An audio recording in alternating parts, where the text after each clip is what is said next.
I am the master of the impossible. And everything says you're not. And yet, here we are. Here we are. How are you doing that? This seems to be working, so I'm not going to touch any of the settings. Excellent. That's a wise choice, sir. I'm very proud of you for making it. Well, that's fine then. Yeah, isn't that fun? We won't complain. I hate video stuff. Yeah. Okay.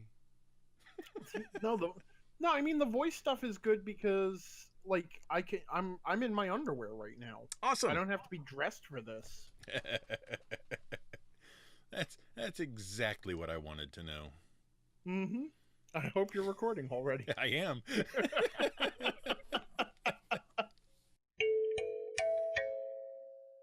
I have to tell you, GenCon did me no favors. Yeah, that was a rough week. That was rough, yes. Yeah. But yeah, I packed on a couple of pounds in there somewhere magically. Did you really? Because we were really burning your calories, man. Yeah, I still managed it. I felt bad. I did apologize at one point. Allie and I kind of forget. We've gotten so used to just walking everywhere that, like, you know, it's only 10 blocks away. We'll just walk that. No biggie. We forget that not everybody has that reaction to, 10 city blocks or whatever. I'll be honest with you. It was not the walking that was giving me the problems. Was the heat? It was the god-awful heat and humidity. Yeah. I mean, that was even worse than the first time I went. And the first time I went was like constantly walking in a shower. Yeah. I didn't think it was that bad this year, though. Lucky you. I mean, comparatively. Yeah. But then I wish the weather that had been here the week before could have held out. Yeah, that would have been nice, because I was watching the weather there through our heat wave here. I mean, we were up to like triple digits in the teens here the week prior to me leaving for GenCon. And I didn't realize it got that hot up there. Oh, it did this year. Huh. It's that global warming. Don't even start. Anyway, yeah. So I was watching the weather there, and I was kind of like, oh, it's going to be nice and cool in Indianapolis when I get there, kind of teasing my my folks here. And then it wasn't. No. And then by the time I got back home, we were back up in the triple digits again. Jesus. Can't win. It's a little better this week, though. Yeah, well, that's good. But, hey, yeah. Could be worse. Could be underwater. It very nearly was, as far as I'm concerned. Oh, really? The fires up there, I assume they're still not affecting you, but... They have slacked off some. At least the atmospheric disruptions have slacked off some. We're not covered in a thick blanket of smoke at this point. Mm-hmm. So that's better. I saw some sky this morning. There were some clouds in it that weren't smoke. So, all good. Oh, that's good. That's good. The sun was approximately the right color. I'll tell you, it's a hell of a thing when you get up in the morning and the sun rises over the top of the hills blood red.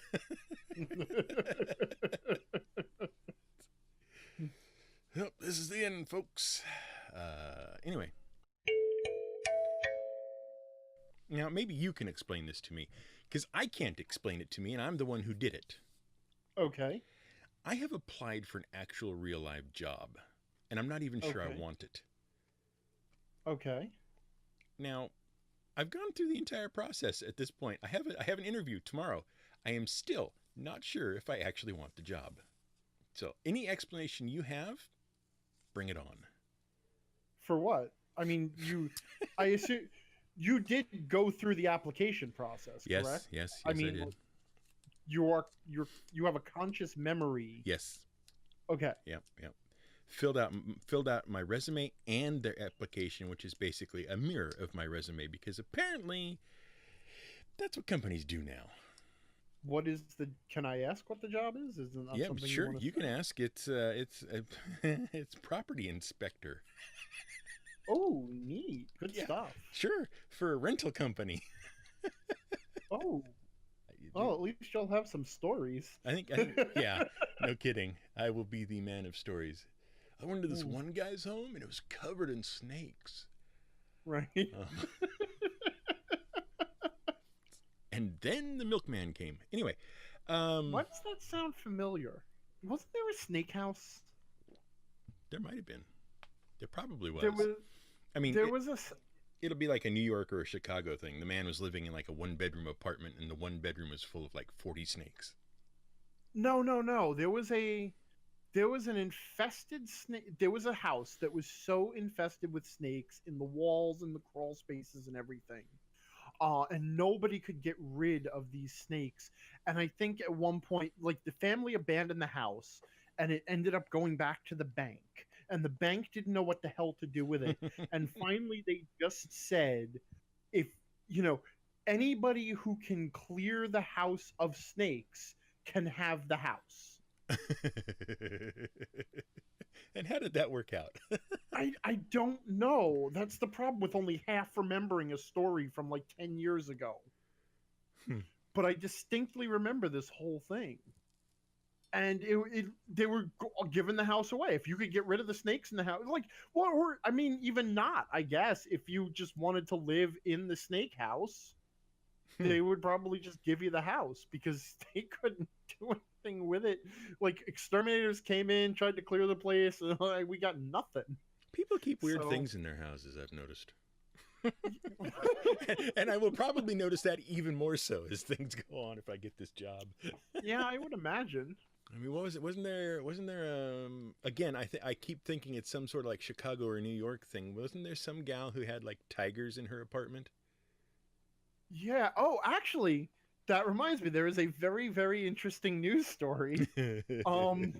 I was just talking to my mother at home, and in upstate New York, they discovered that a man had a shark tank in his basement. Oh no! He had, one of those like 3 foot standing swimming pools that you get, like an out of the ground pool. Right, like a kiddie pool thing. Right. Well, no, it's like 3 feet. It's a good sized backyard pool. Okay. And he had it in his basement, and in it there were 7 sharks, I believe, that were alive, and he had 3 more dead sharks that he had frozen. Wow. And so I looked up the news story, and this is what drives me crazy with the news story. So it was I can't remember what department it was. It was not the EPA. It was one of the departments that deals with environmental protection or something like. But anyway, they came, they took the sharks out.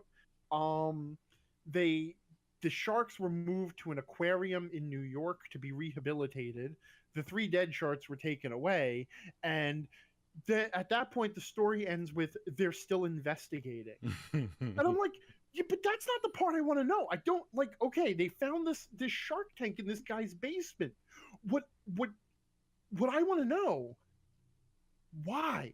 What was in the guy's head? That's not what I want to know. Really? You're not at all curious? Well, I mean, that's like totally 3rd or 4th on my list of things I want to know. The first thing I want to know is, did he have a trapdoor in the floor above?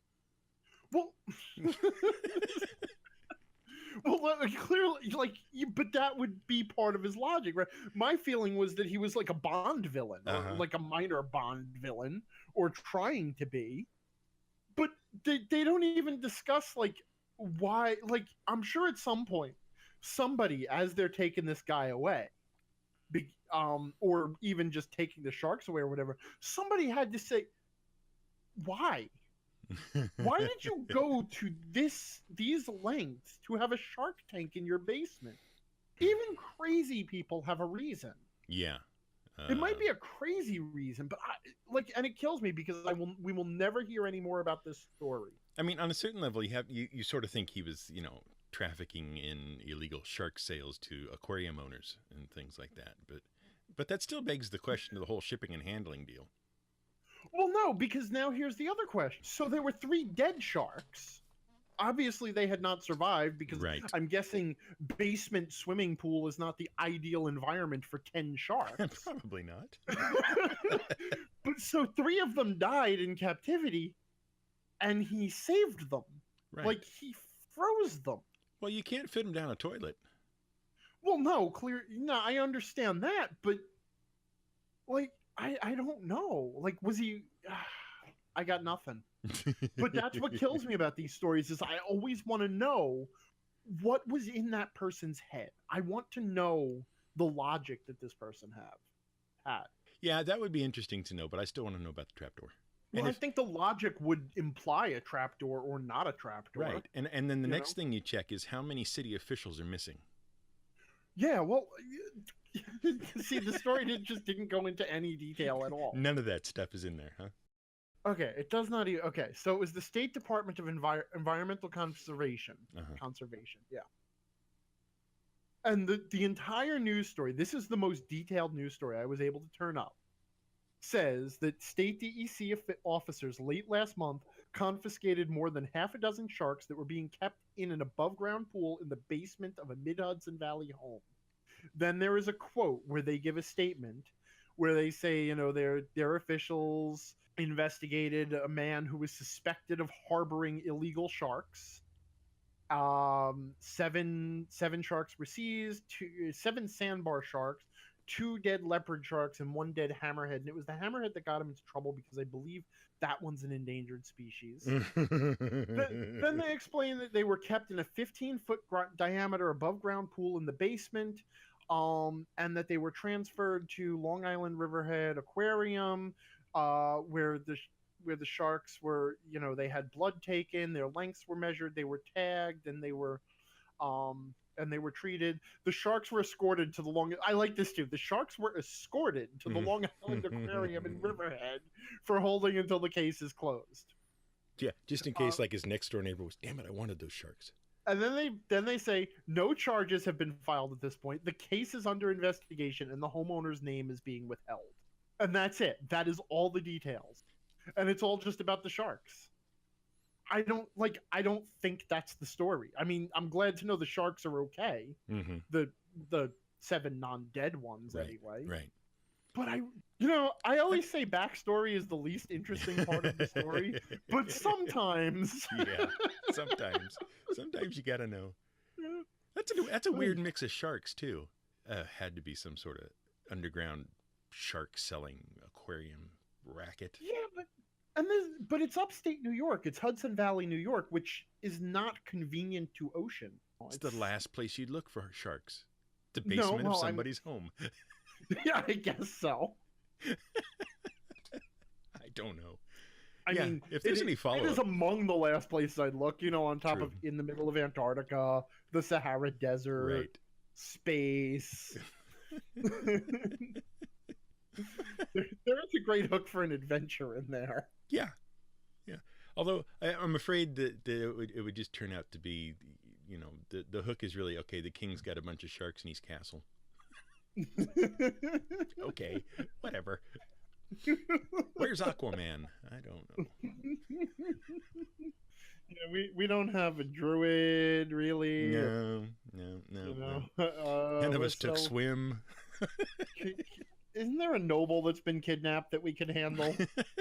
If he kidnaps a noble to feed to the sharks, give us a call. Yeah, there you go. If one of the sharks is an enchanted princess, let us know. Ooh. Oh, God.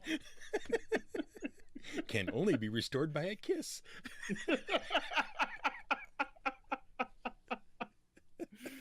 I don't know, man. We've put 6 parties through here. Nothing's happening.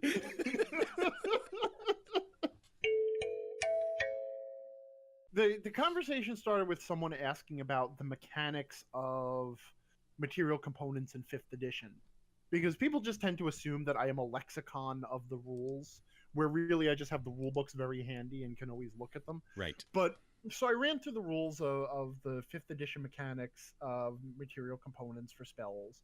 And, I think someone commented that they don't really track them. And I said, well, no, there's not really a reason to track them. You only have to really track the costly ones. And that was by design. But quite frankly, apart from that, they really don't do anything in D&D. It would be I really wish, and this is where the conversation started. I think I said I really wish they had either decided we have to do something more interesting with material components, or they're not doing anything useful and we should get rid of them. And then we sort of segued into a conversation, and I'm not really even sure how this happened, but we sort of segued into a conversation of how you could start using material components in more interesting ways. And one of the ideas that I threw out there was, what if instead of spell slots, material components were the ammo for your spells? Right. You know, and you'd have to do it smart. Like, you couldn't have every spell had this complicated recipe of 17 different ingredients that had to be tracked. But I think the example I did was, what if every first level spell required you to, you know, like crush a mandrake root? So every mandrake root represented a first level spell slot. And then you would just crush the mandrake root, it would burn up, and then you would cast the spell. And then all that really is a physical representation of spell slots. It gives the spell slots a representation in the world. And then something weird happened, because we started talking about, well, what if you could modify spells with different components? Like, if you had a component that added a particular feature to a spell, like range. So you would have a fire spell where, you know, you can issue fire from your hand, and like touch range or whatever, or like reach range. And then if you add this other component to it, now it's a range spell, and you could add a different component and make it an area spell. And suddenly you don't need 17 different fire spells. You just need one fire spell and modifiers. And then once we got to that, the point was, where do we go to from there? We went to how that would work for magic items to a certain degree. Oh yeah. Oh wait. Well, no. Basic spells first. Oh yeah, basic spells first. Because, like, okay, so the cantrips and things. Well, no, I mean just your basic fire spell. Because the thing we got to was, if spells aren't any better than what everybody else can do, they don't need ammo. Like, if the wizard is no more likely to succeed at opening a lock with a knock spell than the rogue is at picking the lock, then there's no reason why the spell should have a limited number of uses at all. And the same with, if the spell doesn't do any more damage than a sword, and it does it just at reach range, 5 feet or whatever, then there's no reason to limit it. So then for your basic spells, you wouldn't need any components. The only time you would need components is to modify them and make them do more than that. And that's when we started thinking along the lines of, well, now we could do this with magic items too, because once you have ingredients that add specific features to spells and base spells, you can easily make a magic item. Like, for example, if you wanted, I think you brought it up, right? It was like wands. Oh yeah, wands would hold a number of uses of the component needed to, for example, give a fire spell range. Right. So it would have like 5 of the things you need to do, a fireball, and once those 5 are gone, it's done. Right. And a wand just becomes a preloaded clip or a magazine of spells. And then we, started talking about potion crafting, and we're like, well, you could do the same with potion crafting. Like, you would have this basic cost for, just putting a basic spell, like the cure spell in the potion of 10 gold pieces to make potion water. But then if you wanted it to be like empowered, you could add the ingredients to it to make it do that. Yeah, all that kind of stuff. Well, that was interesting to me because then what happens is, not only do the spells become easier to track and keep, use, basically, but also it gives a purpose to them having components, but also gives a purpose to the whole crafting and things like, scavenging kind of things. You know what I mean? Yeah, exactly. And I referred to it in the chat as a loaded mechanic. A single rule or system that does a lot of different things for the game. In this case, it's your spell system, and it's the ammo system for your spells, and it's also now your crafting system, and then of course you can build other stuff around it too. Yeah, no, it was a really interesting discussion. And the funny thing was, like, people assumed that I was talking about the role-playing game that I'm not designing. Right.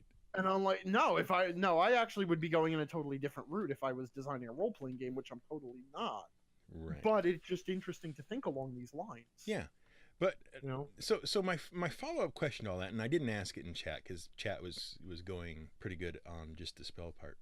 My follow-up to that is, when you build a system, any system, into a game, it says something about the rest of the game. So what would that system say about the rest of the RPG it's in? Can you explain what you mean by says something about the game? It sets a level of expectations and probable methods that a game will use to inform its mechanics for the other areas of the game that are not that particular system. So what other things would I expect from a system that used that system of magic? Yeah.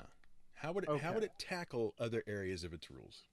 Okay, well, so clearly the first thing is that there is a baseline level of power, for however you want to define that, whether we talk about in terms of attacks or skills or healing or whatever. There is a baseline level of power that the game just assumes characters can belt out freely. And that's not just limited to fighters swinging swords. It's that we're going to put everything on the same basic level. Wizards and wizards can have a mix of skills they can do. Rogues have a mix of skills they can do, but they're on comparable levels of contribution to the game. And so that's the first thing. And if anybody wants to go beyond that, then it's going to require something more. And beyond that this is a game of resource management. Okay, once we have a system where you are tracking how much magical goo you're carrying, because that's the ammo for your spells, well, obviously we're going to be tracking other resources too. It's the sort of game where you would expect to see, maybe every time the rogue fails a lockpick check, there's a risk that they break their lockpicks or something, like the Skyrim approach to lockpicking. Right. Or even like degrading weapons and stuff like that. This is a system of resource management. It's a system of what you carry. And that means that we're also probably going to have to need an encumbrance system. Because that's your upper... you've got to define this sort of upper level of what everybody can carry. You can't just carry everything with you on the off chance that you're going to need it at any given moment. The other thing that it tells you is that wealth is going to be important in the game. That, you're going to have money and you're going to need to use it for things. Obviously, the wizard is going to need to keep himself in components, and other characters are going to need to keep their stuff up too, whether they're keeping, ammo in their quivers or other equipment or stuff. It means that money is going to have uses in the game, and that we're going to expect that. I would expect that it's a game of stuff. Like, it's a game of what you carry. And that, and now, I mean, I'm extrapolating a lot from this little mechanic here that we just sort of made up on the fly. Right. Because it might not work out that way at all. See, I mentioned it in the chat, but a video game that did a similar magic system was the Ultima series.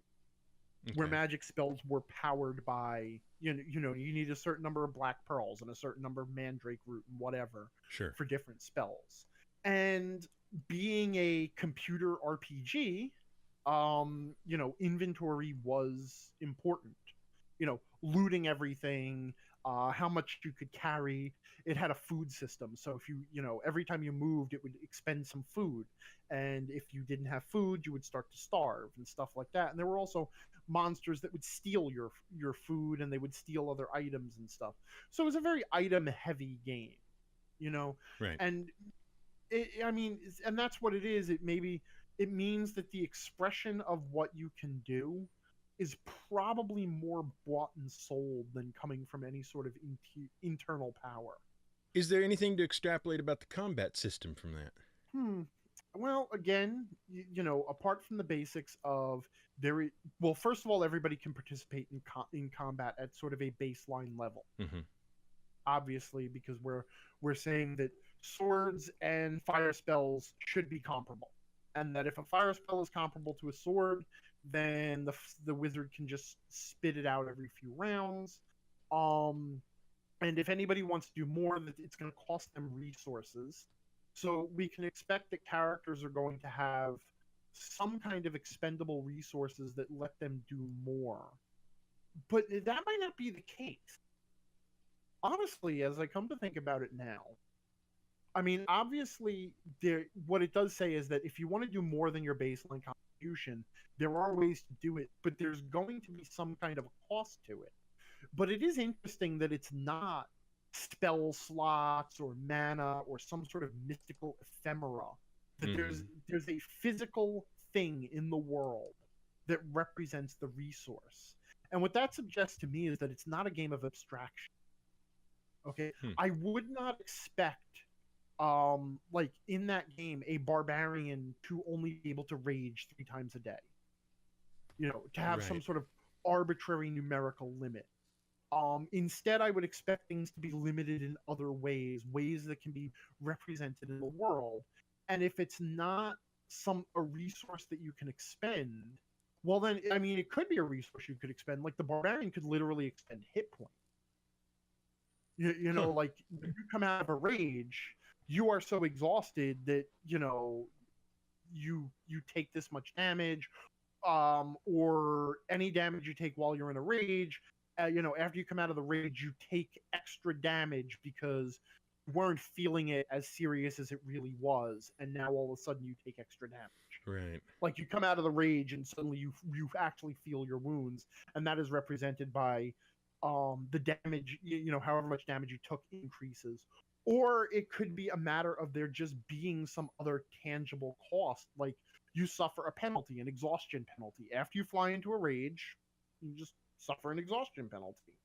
You know, fighters doing some kind of a trick, they might just trade an increased chance of failure, you know, in return for a minor trick. And for a major trick, they may risk injury to themselves, or, you know, or something else, or they might damage their equipment.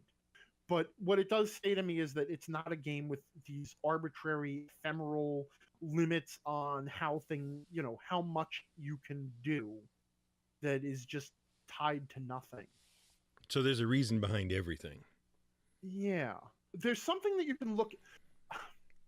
You know, if you were watching the movie of the game, you as the audience would always be able to see the cost or consequence of these actions.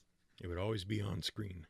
Yeah, exactly. The barbarian would physically be exhausted by raging. The wizard would be, you know, using up his resources. The archer is using up his arrows. You know, that kind of a thing. But then, honestly, I'm kind of cheating here. Because truth be told, we could also extrapolate that from the idea that I'm coming up with this system. And I absolutely hate arbitrary, mystical limits on things. Like, you know, I accept Vancian spellcast because it's magic and it can work any way you want. And once upon a time, you know, D&D did offer explanations for why Vancian magic worked the way it did. Right. Like, if you read carefully enough, I think it was in 2nd edition. No, it was 3rd edition, where spellcasting was such a complicated procedure that what the wizard was really doing was precasting most of a spell and then just leaving the spell untriggered so that they could trigger it with a few gestures and words and an ingredient as needed. I seem to remember that. Yeah, that was spell preparation, because that tied into the magic item system in D&D, where you had spell completion items versus spell trigger items versus use activated items. There was actually, you know, I liked the magic item system in D&D 3rd edition a lot, simply because there was a reality behind it. There was a reason for the wizards of the world to invent the things they did. But I'm getting off topic, though. I'm okay with that in Magic, because it's Magic, and you can have that explanation. I do like it better when it's actually explained, so that I understand what's happening in the world. But when you turn around and tell me all of a sudden that other characters have these, like flying into a berserk rage in combat, that to me is weird with some sort of arbitrary numerical limit, because it's not supernatural, it's not magic, it's just someone unleashing their fury. And while I can understand that you reach a certain point where you're just exhausted, the fact is the character does not feel exhausted in any way other than their rage gauge is empty. If the character were really so exhausted they couldn't fly into another rage, they should also be so exhausted it should be affecting their fighting to begin with. Do you know what I'm saying? Yeah. Yeah. So suddenly, as soon as you start to think through it and think through what's happening in the world, this arbitrary limit on the number of rages per day is weird. And then, of course, 4th edition came along and everything was encounters and daily powers. And, even if you were a fighter, where you could do this trick where, you would attack and shove an enemy back 3 spaces or switch places with him. And it's like, once you did that trick, you forgot how to do it until the next fight or tomorrow. And it's like, really? That was one of the hardest things I had to deal with in 5th edition. Or in 4th edition. That drove me crazy. And now 5th edition has gone so far off the deep end with that crap, because every class has some sort of weird arbitrary resource management mechanic, and some classes have several. I mean, fighters have expertise dice or combat maneuver dice or whatever they are, and bards have inspiration dice, and barbarians have their rage, of course, and every spellcaster who has spells has the spellcasting resource management game. But then all the spellcasters also have a second resource management game that is like, if you're a cleric, you can also do these other things, your channel divinity and all this stuff, which are not spells, even though they look just like spells and they could easily be spells, but they're not spells, and they're on a different resource timer. And it's just so much arbitrary X number of day crap that I may be jerking the other knee here when I say, well, let's get rid of all of it. You know what? What if what if we even got rid of spell slots and there were components? So that there's absolutely everything is in the world, and I can point to it and say that's where the spell slots are, and that's where rages are. The thing I like about having explanations for some of this stuff, like barbarian rage and the other mechanical, arbitrary seeming mechanical bits, I like having explanations for them, because that's also something I can hang some gameplay on, or some story on, or some, it's another place to hook things. Like, if the barbarian can only rage 3 times a day because because it takes him 4 hours to come down out of a rage. Mm-hmm. That's something I can use to tell a little bit more story with, or have an extra little adventure over. Like maybe he wants to go into training to be able to reduce the time it takes to recover, so he can have like 1 more rage a day or whatever. Right. That kind of stuff. I like those bits of explanation. If you don't put that explanation in there, then I don't have that. Right. And there are people who will argue, well, the game is leaving it open for the GM to just decide the description. Sure. And those people I smack. It's nice and all, but the thing is, the explanation you make up as an excuse for the mechanics is never as good as the explanation that was designed for the mechanics, and the mechanics that were designed for the explanation. Did that make sense? Yes. They can email us. That's right. Do we have an email? We don't have an email. We have emails. Well, we do have emails ourselves. Yeah. Mm-hmm. We'll see if we give those out. I don't know. Yeah. Well, we don't even have a website yet, theoretically. Listen, we don't even know if this is a thing. Anybody who's listening, if you think we should have emails, email us your opinion on that, and we'll consider getting emails. Do that. All right. And if we don't get any emails from them, then we know we don't need an email. Right.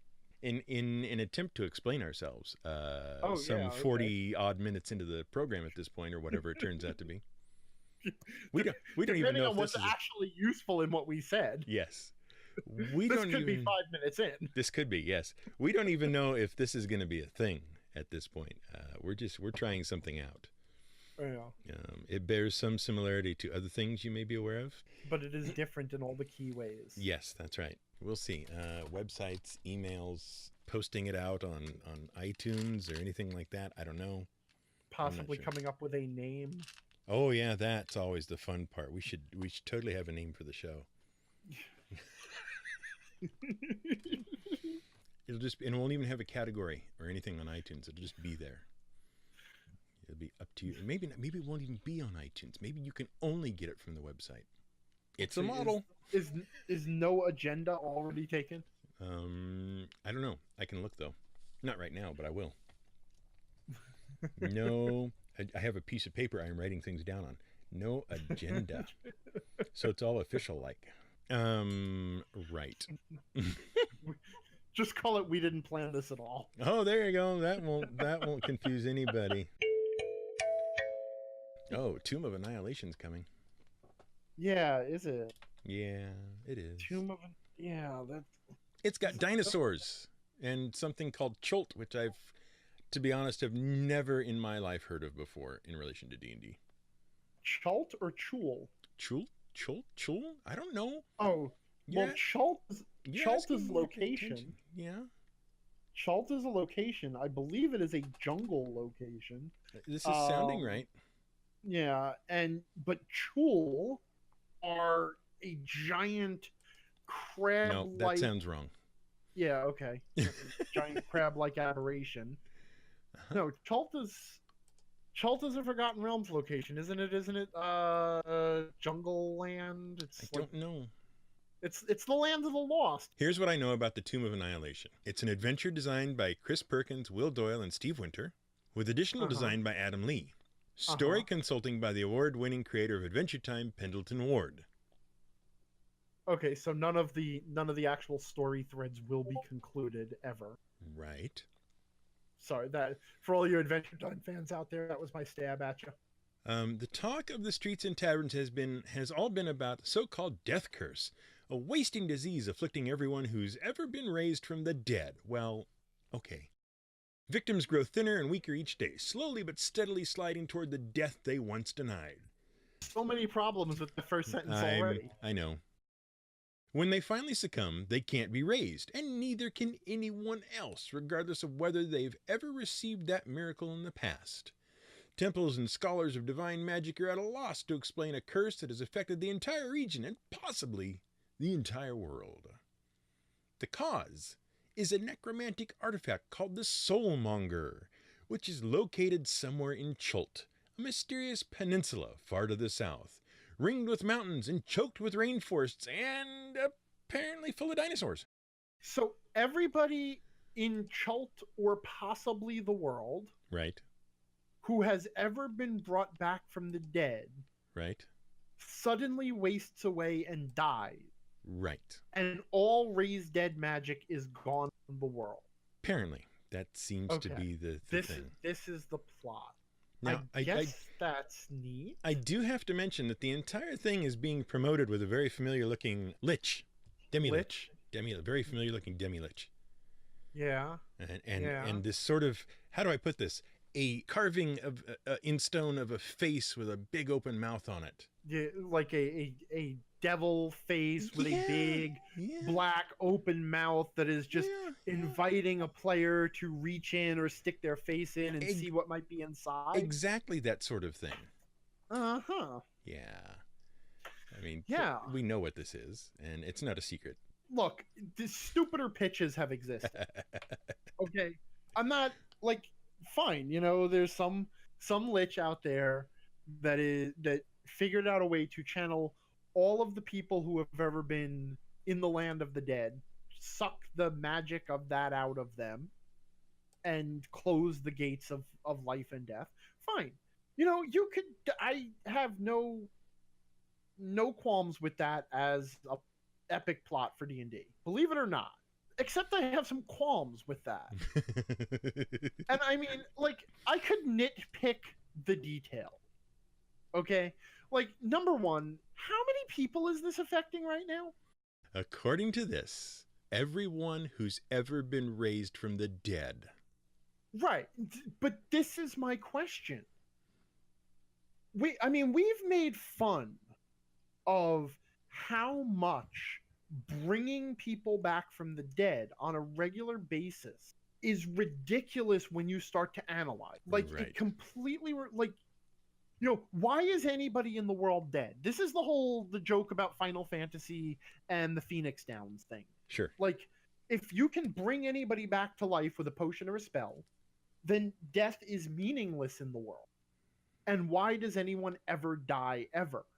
And obviously, then you have to get into, well, because you can't raise everybody from the dead. It's rare. You know, you only have so many clerics and that can cast the spell, and the gods won't grant it to everyone, and so on and so. So all of a sudden, you start putting arbitrary limits on it and saying, well, this is actually a really super rare thing.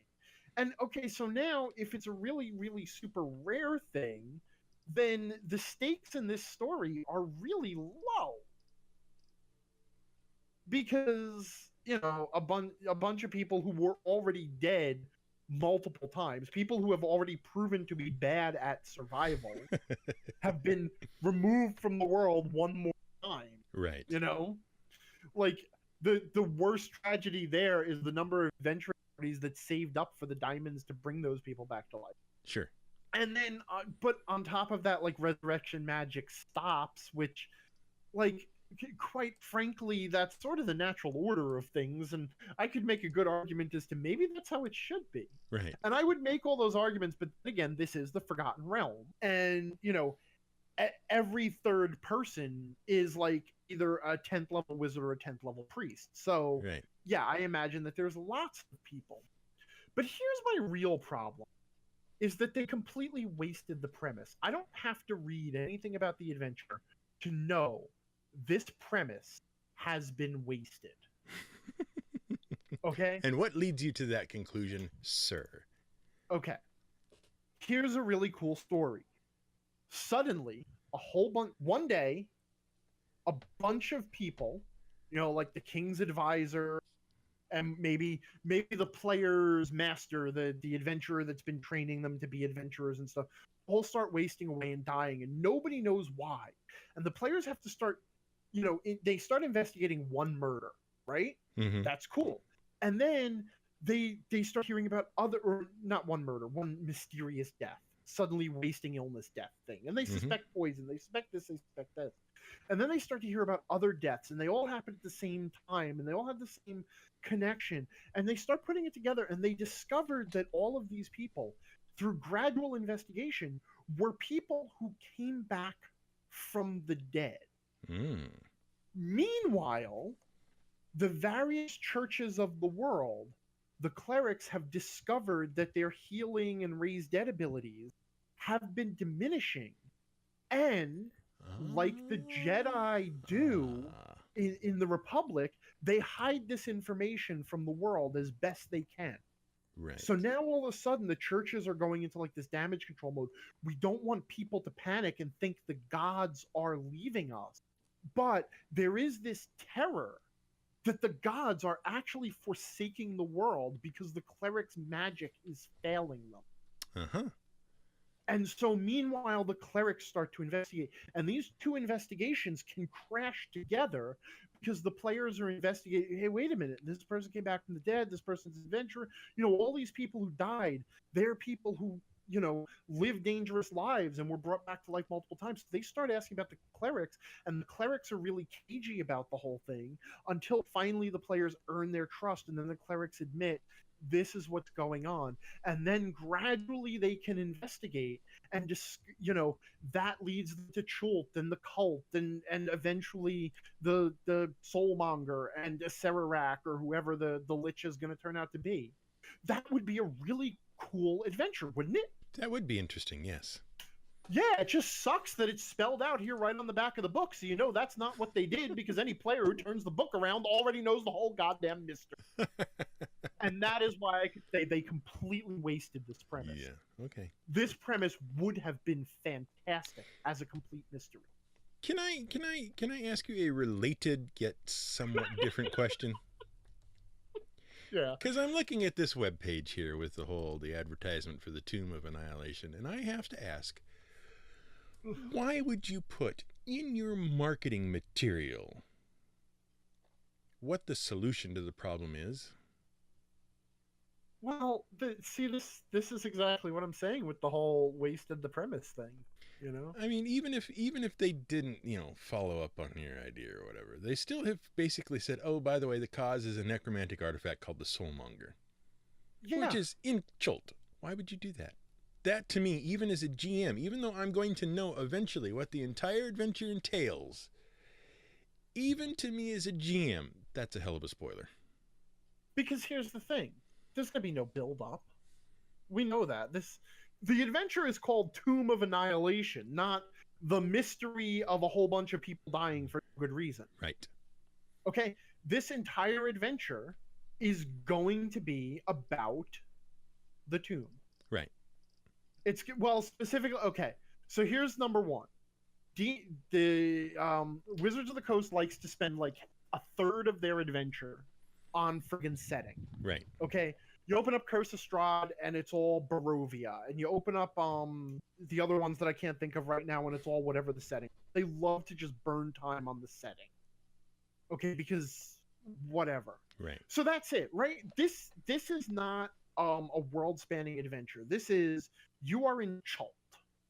Okay? And you can see, if you look at the artwork, you've got this awesome street scene of Port Nyanzaru, which is like this big market except dinosaurs. Mm-hmm. That's what it is. It's big Mediterranean market except dinosaurs. Right. Instead of camels. Okay. Right. I should say North African. It's like Moroccan market, but dinosaurs. Right. And then, so that's where we're going to start. We're going to start with the city of Port Nyanzaru. And we're going to spend a whole bunch of time there, and they're going to detail every friggin' location in there, this alehouse and that thing, and offer the GM all sorts of things they could do in those locations, but not really do anything with it, because they like to have they just like to have their setting there so that, it's there. Because this is Chult. So we're going to have a whole bunch of unrelated crap about traversing the jungles and mountains of Chult and fighting Razni, the Yuan Ti, and his serpent henchmen. And there's some other locations, but basically now we're going to have the adventure of wandering through Chult. And again, this is going to be presented probably very much like Princes of the Apocalypse. Was that the one in the Underdark? No. No. Out of the Abyss? Yes. Or yeah, whatever, Out of the Abyss, where it was all, like there was like 3 chapters of just the overland travel adventure of the Underdark. Mm-hmm. And then ultimately we're going to have a few minor dungeons that will lead us to the tomb itself, Pop Polzadl's tomb. And that'll be like the big showpiece of the adventure. And that's what this is. It's the setting of the city. It is the overland of Chult, and then here's the tomb, and go have fun in this dungeon. So you're going to get it? Oh, God, no. People have already asked me to do a review of it. I think I just did. And I yeah, no kidding. And I don't want to. Let me say, I accept the possibility I could be wrong in my prediction. And if I was wrong, and if they proved me wrong and made this adventure awesome, I would be so happy to be wrong. Mm-hmm. But this is their pattern. And the other thing is, like, what kills me is this Pendleton Ward bullshit. Okay. Okay? Go for it. Story consulting. Okay? Story consulting. Mm-hmm. Okay? That could be meaningless. It could be everything. but you don't know. So you're assuming the range is anything from, oh yes, that's a story, very good, to, oh, here's the story I've come up with. Yeah. Or maybe you should name the Yanti Razni, and that's it. Now he's a story consultant. Okay, but I'm gonna guess he didn't do a whole lot, because if he had written the story, then he would have been like a story designer. Right, he'd be up there with the adventure design credits, which he'd be making the fifth person. Yeah. Right. Story consulting means he was walking by the office one day and they said, "Hey, Pendleton, come on in here for a second. Let's show you some stuff." And that's it. Okay. And the only reason his name is on there is because Pendleton Ward's name sells to a certain audience, and it's the best they could afford. Because, you know, it's Pendleton Ward. Gosh, you're cynical. I am cynical. But you know what? Story consulting by the award-winning creator of Adventure Time, Pendleton Ward, is basically story consulting by Pendleton Ward because we couldn't afford to have Will Wheaton. That's the same level of advertising that they're. That's the marketing. Is they put a name on it just to have a name. Right. It's the same reason that it was Tim Burton's Nightmare Before Christmas, except they couldn't afford Tim Burton. They got his cheaper Mexican equivalent, Signor Bertoni. Right. Right. We're all thinking it. Okay. As soon as you see story consult, I don't know what to think of this thing. All I know is that for some reason they've decided to retread Tomb of Horrors, and here it is. Well, I have a reason, but you're going to call me cynical. Yeah, I know.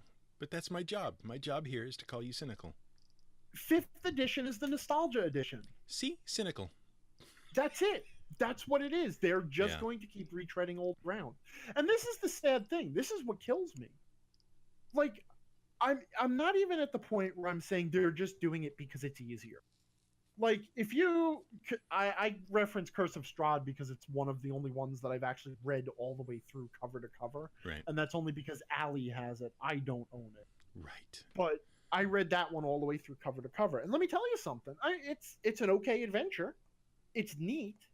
It's much bigger and broader and far more complicated than Ravenloft. So I can't say they did that because it was easy. Right. There was effort involved. I won't say there's not effort. They worked hard on this. I'm not even going to say whether that effort paid off or not. I'm just going to stop at they worked hard on making this adventure.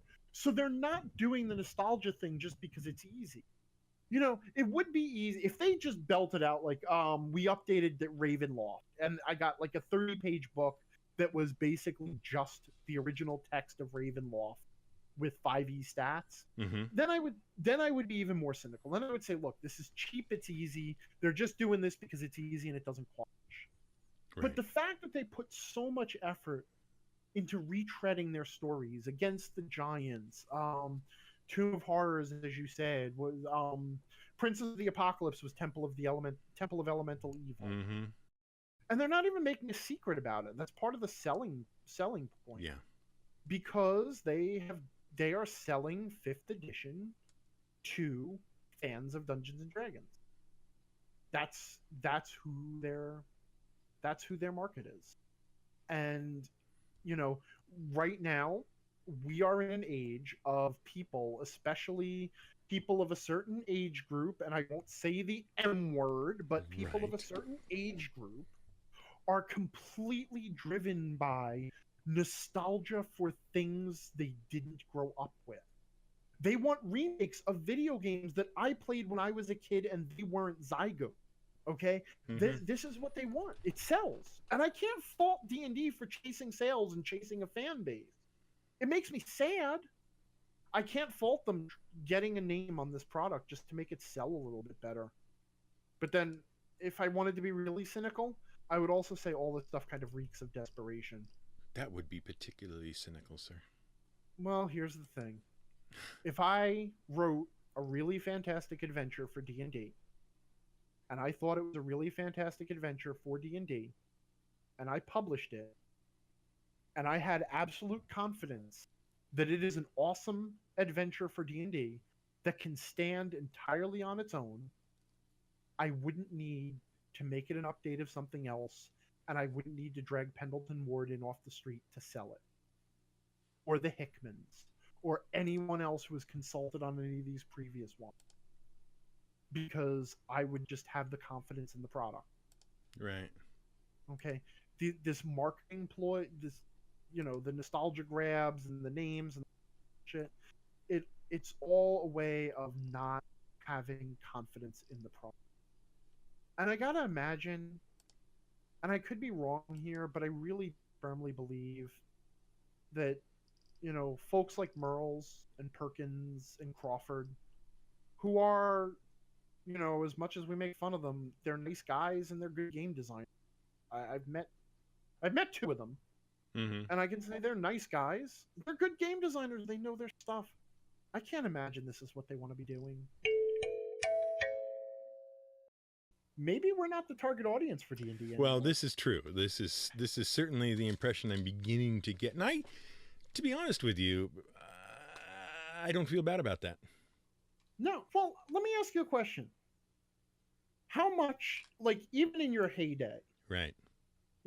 How much published content were you running? 0. We are part of the old school crowd. We ran a lot of shit that we made up. Mm-hmm. We created a lot of stuff. Okay? Yep.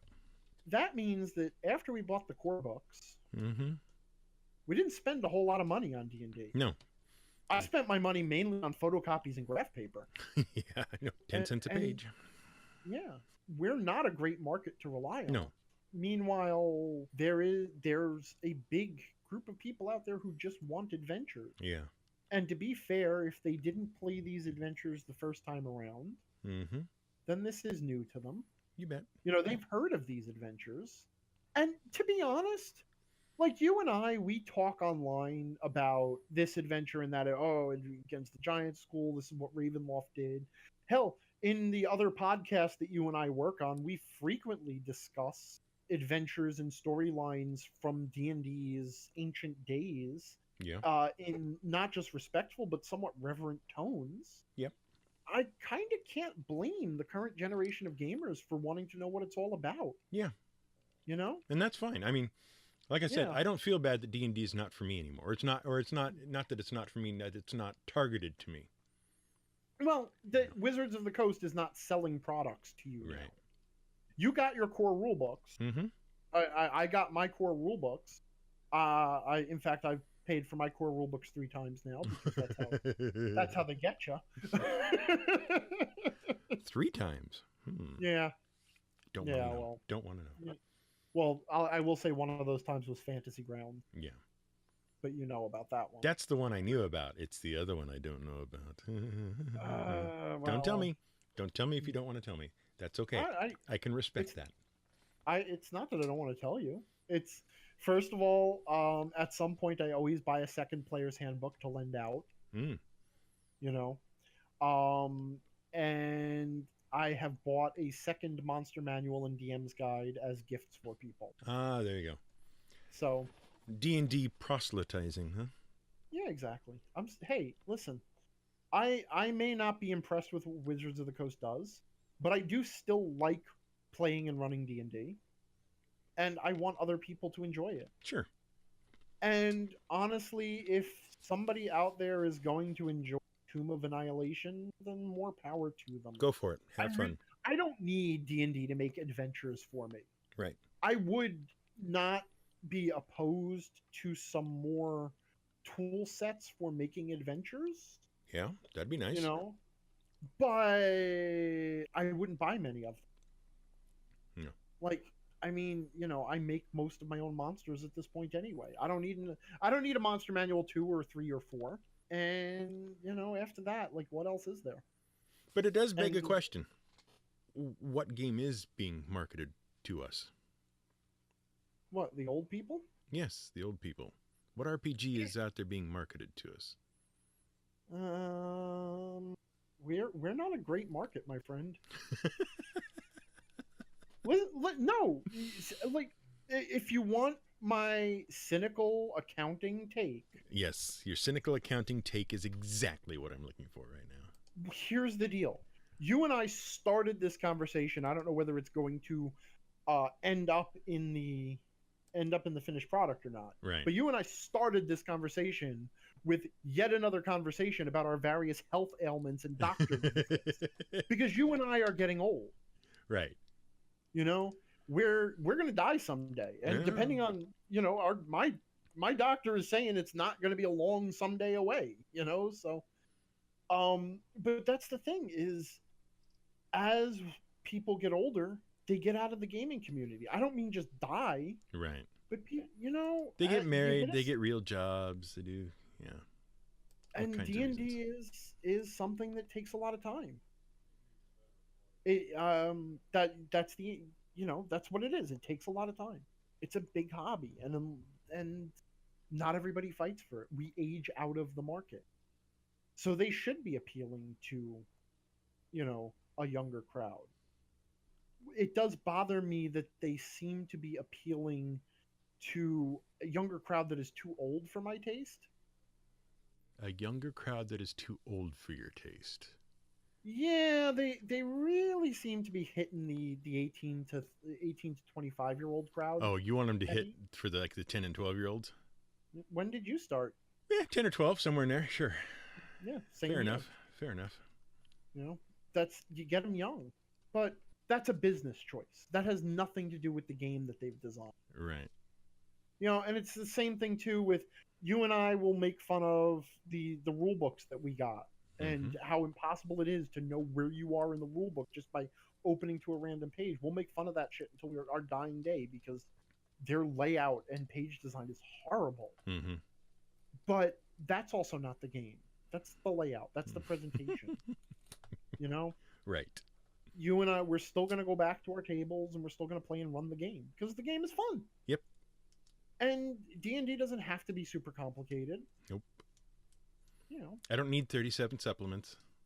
Exactly. Don't need 1,700 printed adventures. That said, I am kind of a whale.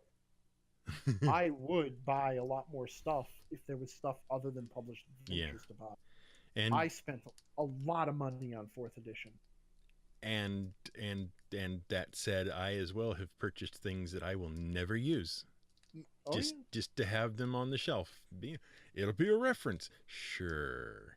See, I think the big missed opportunity here is that by not creating the product for 10 to 12-year-olds, as people like us, though not us specifically, start having kids and families, right, we don't have that thing to give them.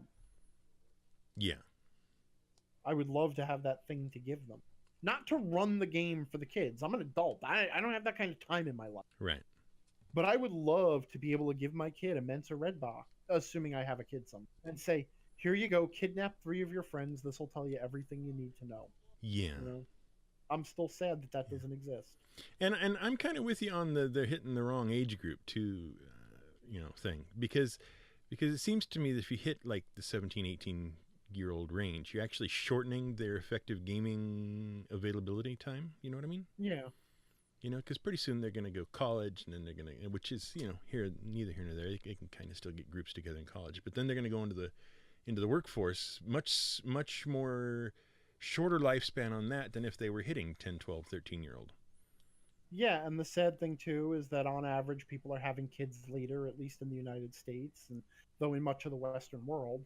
So, that window of also catching the younger kids, by the time they have aged out of the game is when they're having kids that they will not be getting into the game because they have aged out of it. Yep. So there is also a difference too, and Pixar is very good at knowing this difference. There is also a difference between a product for kids and a product that is fun for the whole family. Right. And I think D&D is failing to create the product that is good for the whole family because they do not want to create the product that is good for kids. And meanwhile, the people who do want a product that is good for kids are making a product that is good for kids not a product that's fun for the whole family. But what it does mean is that there's a hole in the market. Sure. Somebody should exploit that hole. Yeah, somebody should. Find a need and fill it, right? Get on That's it. capitalism. Whoever you are, get on it. Because it's certainly not us. We're definitely not doing anything. Listen, I realize that we're basically we are just now being the gaming equivalent of Jack Lemmon and Walter Matthau and Grumpy Old Men here. Right. Is there anything right now that's making us happy in gaming? Is there something that is actually making me happy about D&D specifically, or about RPGs in general? RPGs, D&D, the gaming community. I'll take anything. Anything. You will take anything. We can't be all bitter citizens. No, we can't be. We must have some happiness within our lives. Otherwise, how will our hearts ever grow? Okay, so I saw some stuff at GenCon that looked interesting to me. Okay. Specifically in the RPG world. Okay. All right. I don't know if you noticed this or not. I probably mentioned it to you. I picked up the HackMaster Player's Handbook for the new edition. Yes. Or what is now, I guess, the 4-year-old edition, or whatever it is. Yeah. Though it did finally just get its DM's guide last year. Oh, is that what it is? I think so. The Player's Handbook is a beautiful, beautiful book. Oh my God, aren't those books gorgeous?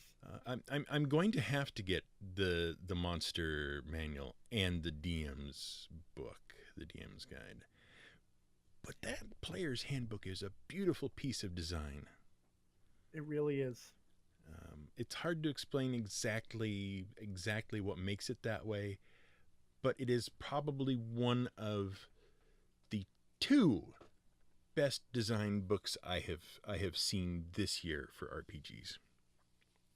And you realize now I'm going to ask you because you specifically said one of the 2. Yes. And that other one is Tales from the Loop. Okay. Which is the other book I got at GenCon.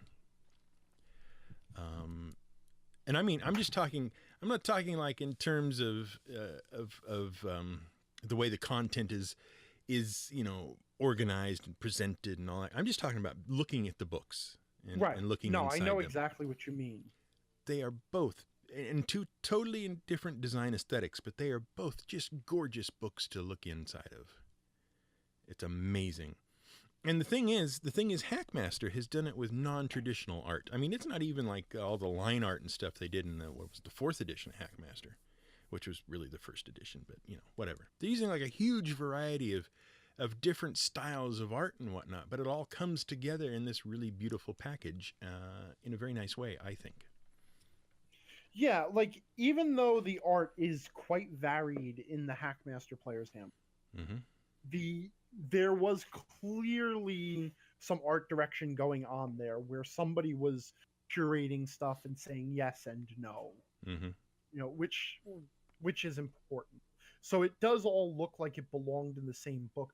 What it really, if I had to describe the way the art looked in the Player's Handbook, like if you were looking through an art textbook, and and it was on a specific subject like surrealism, right? And you would see all the evolution of surrealism throughout the years, like you would see the old surrealists and the French surrealism and all that stuff.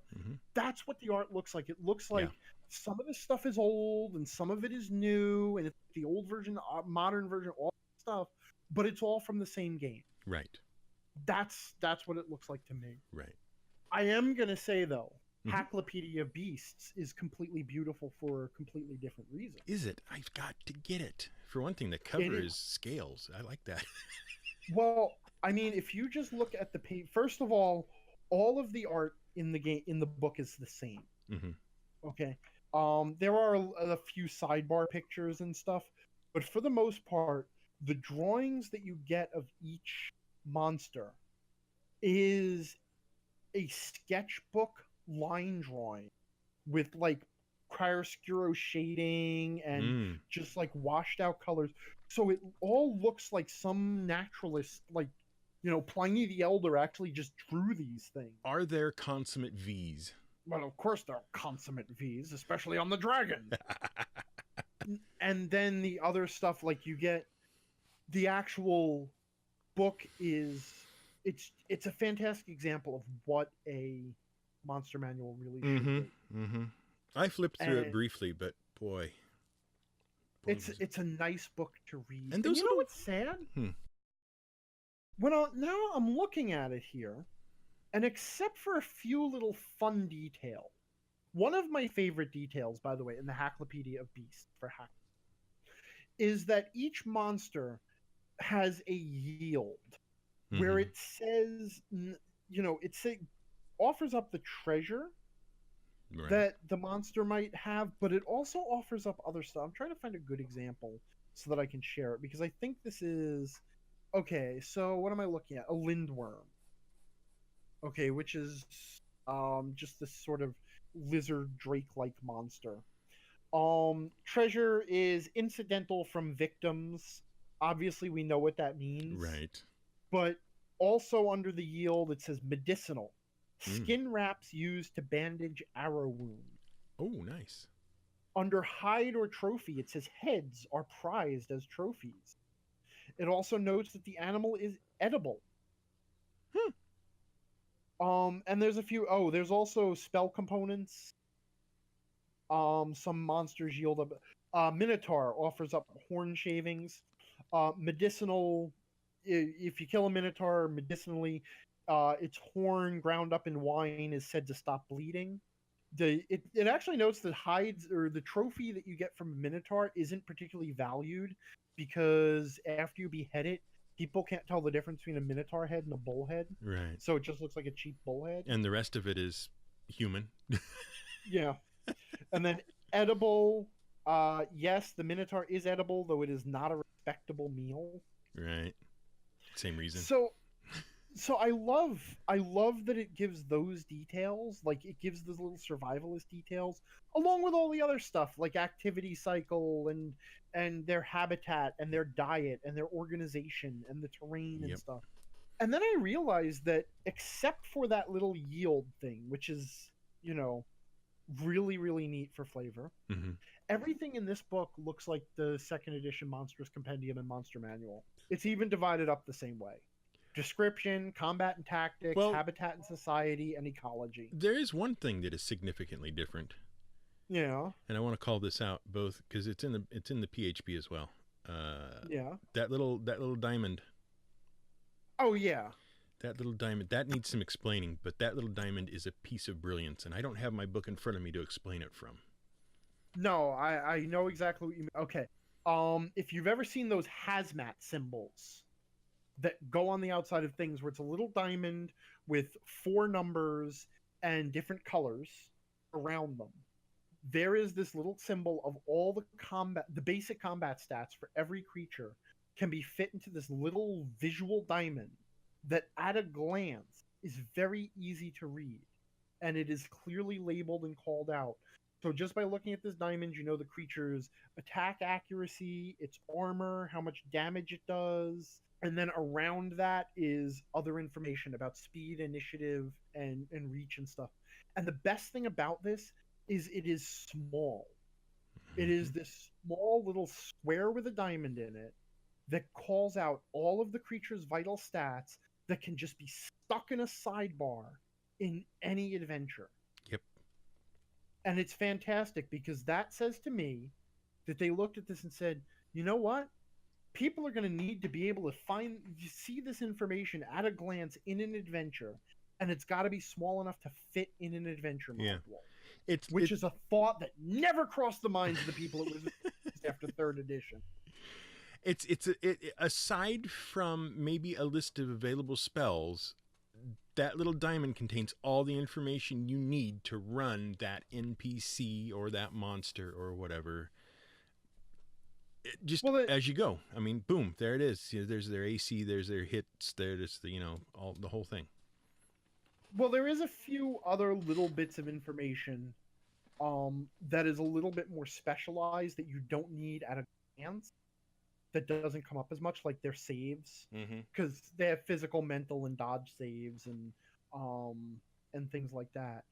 But that's the stuff that that's textual, and it's in a little table, a little list under the stat block. But it's also something that needs to be less accessible. Right. You know what I mean? It's Right. like you don't in a monsters don't may have to make saves that often. So for you to have to look down under the stat block and say, "Oh, where's its mental save? Oh, there it is not a speed bump to the game. Mm-hmm. But having those 4 stats and the 4 related stats that surround them right there at a glance that you can get used to seeing it because it's always laid out the same way, it's brilliant. Mm-hmm. You know, as good as everything else is, I think that's probably the best part of the whole game as I've gotten to know it so far. Yeah, it's just a shame that the game is such a bear to run and play. Oh yeah, it's a monster. It really is. Technically demanding from both players and GMs. Yeah, well, I mean, it is a throwback. Mm-hmm. Like, it does go back to the old D&D style of having a subsystem for everything. Right. So, you know, skills work one way and attacks work a different way, and you know, every ability score has 5 or 6 different bonuses or penalties to different things that it gives you. Bend bars, lift gates, etc., etc., etc. Yeah, exactly. But I mean, you know, there was, you know, do you know how this edition of HackMaster came about? Because, as David Kinzer was explaining to me at GenCon, name drop, name drop, name drop, because they basically could not continue to publish the version of HackMaster they had unless they continued to make it a parody. So they had to go to a new version. And the reason they had to go to a new version also included the fact that the license was being withdrawn from them. And the reason that they bothered doing it at all, because the game that they had made as a parody, yes, as a joke, basically, actually a lot of people really liked and were playing a lot, and it surprised the hell out of them. See, I tried to run that. I know you do. I'm pretty sure you do. I think you've told me this. I've got my membership card for the HackMaster Society.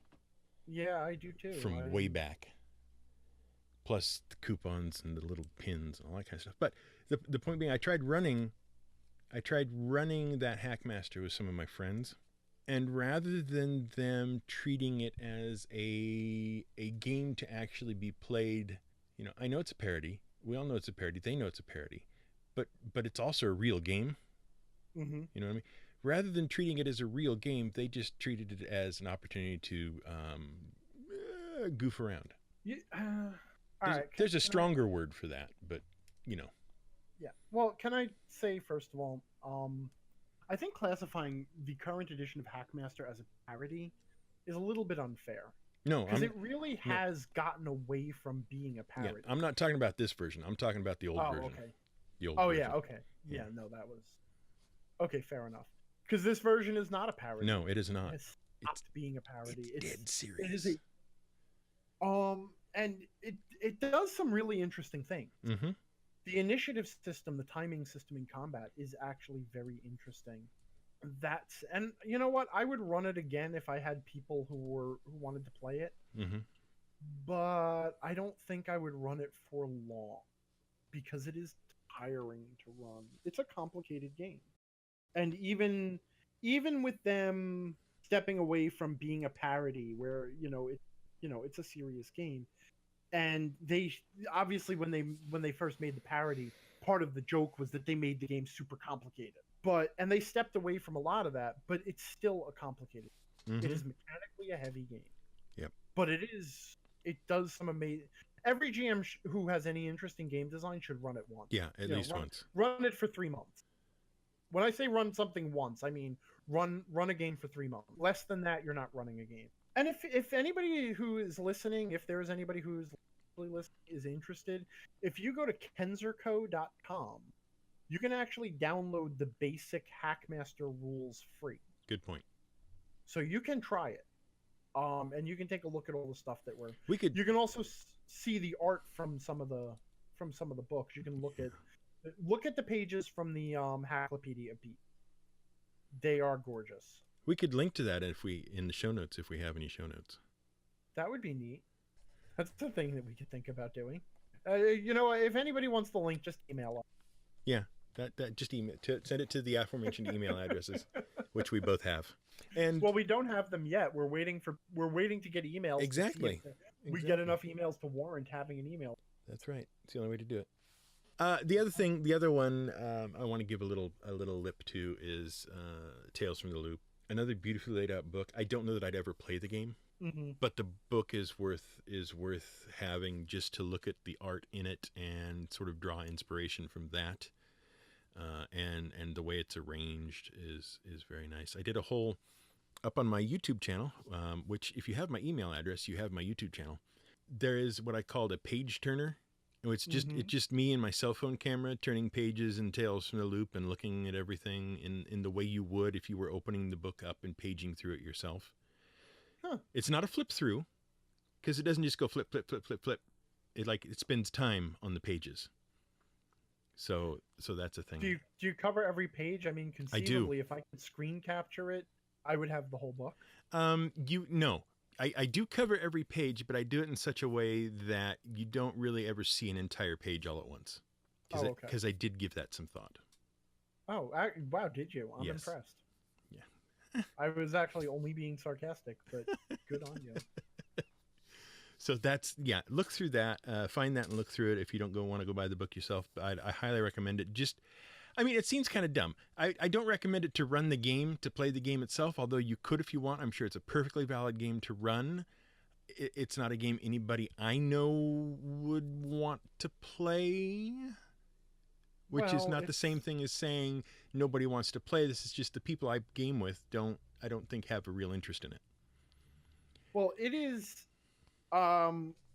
sort of, without being specifically this, it is the RPG of the Stranger Things series. Yeah, right? kind of. It's basically the way they've built it. It's Stranger Things meets The Goonies meets E.T. meets, that kind of 80s vibe, 80s movie vibe thing.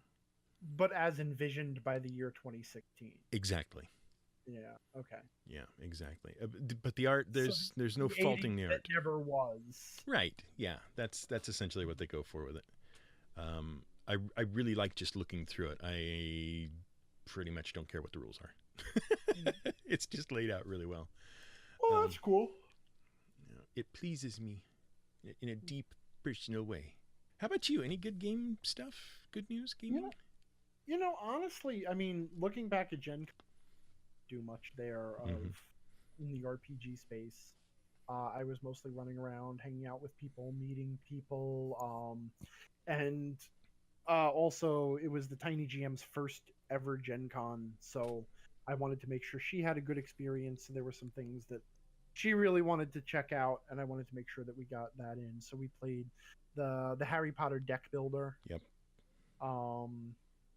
Which it's a cute game. It's a cute game for baby's first deck builder. Yes.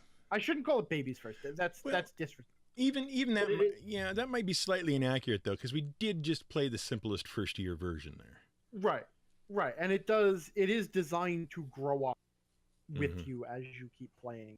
And we did have that one crazy woman who came and told us all about year 4.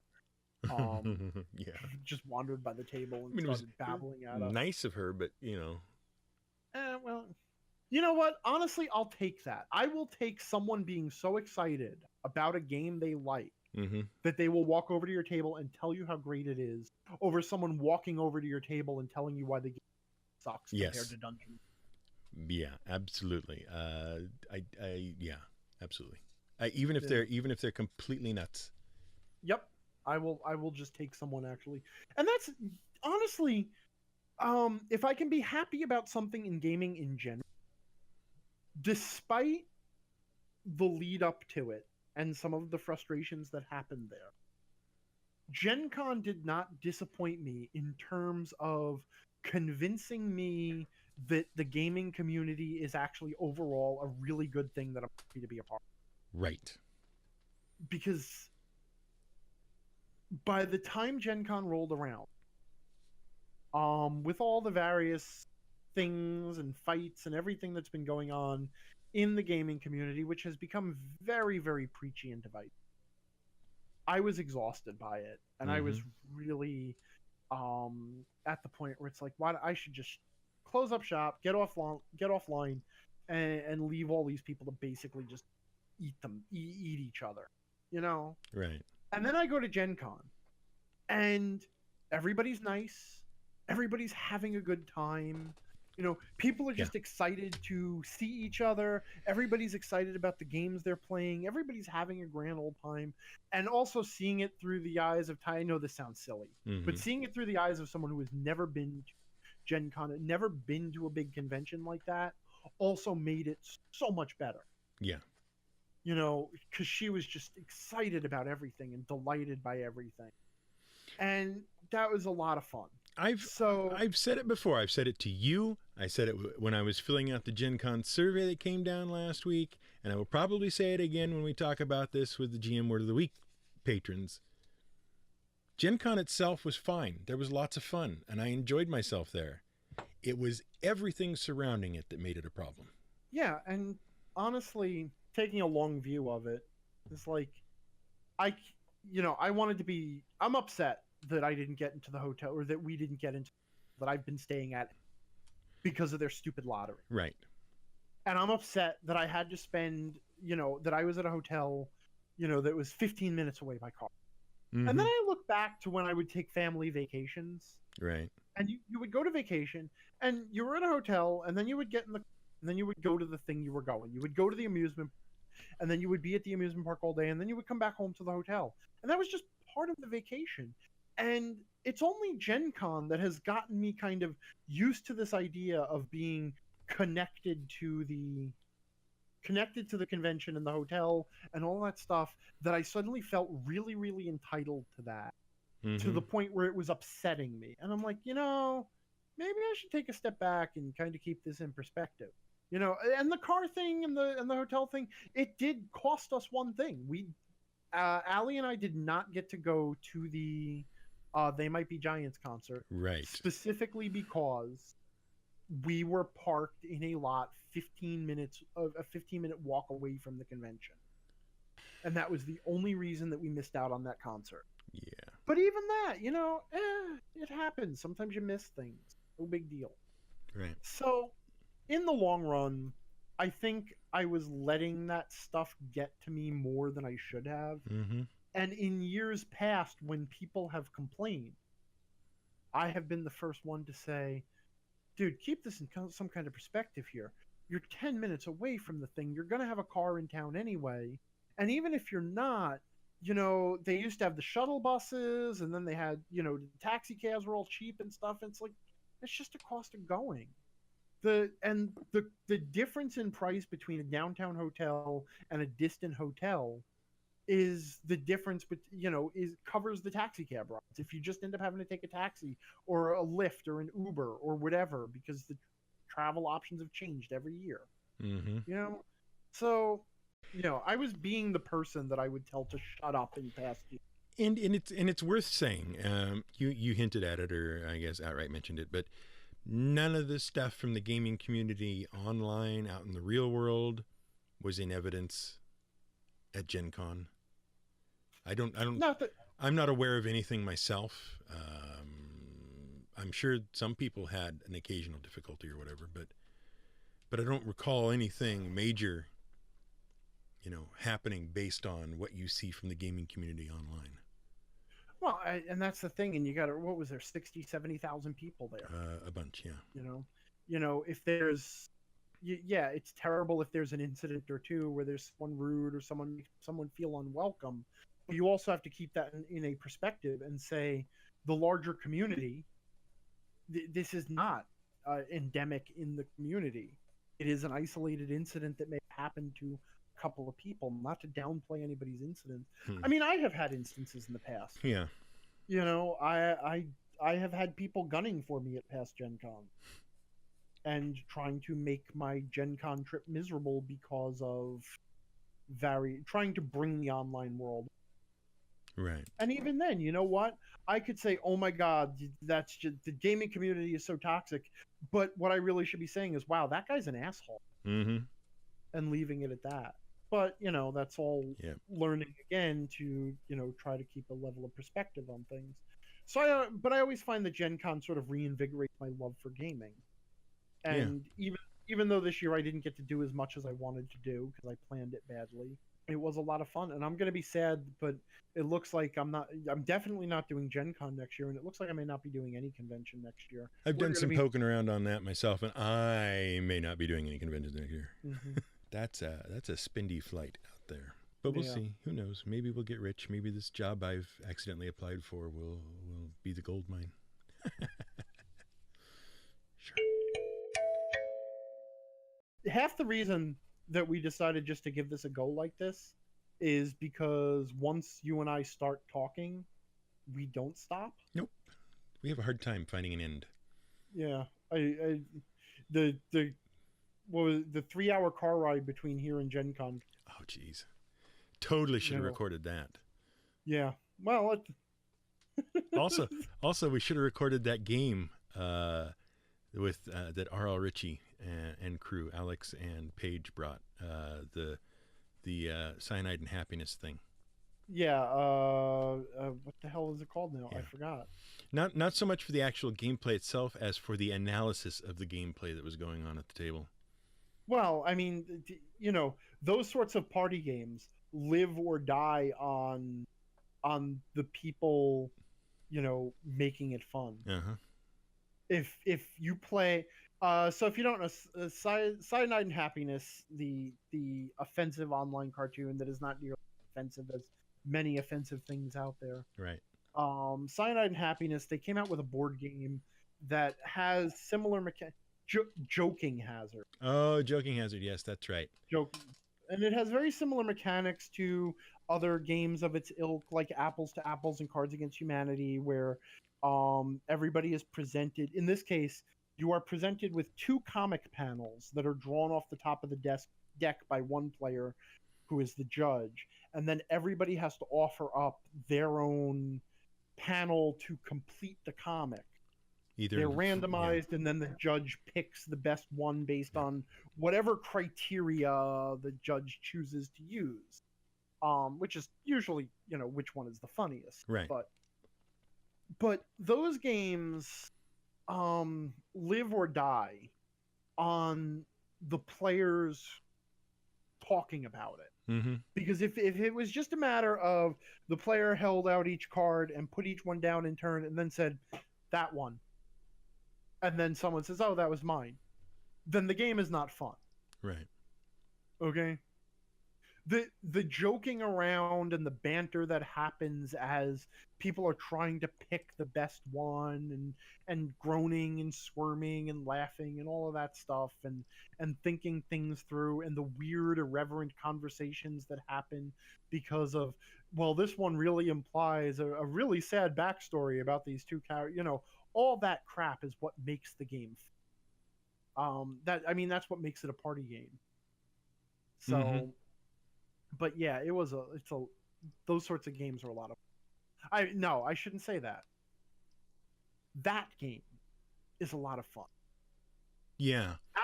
There's an important difference, but you know what? We're out of time.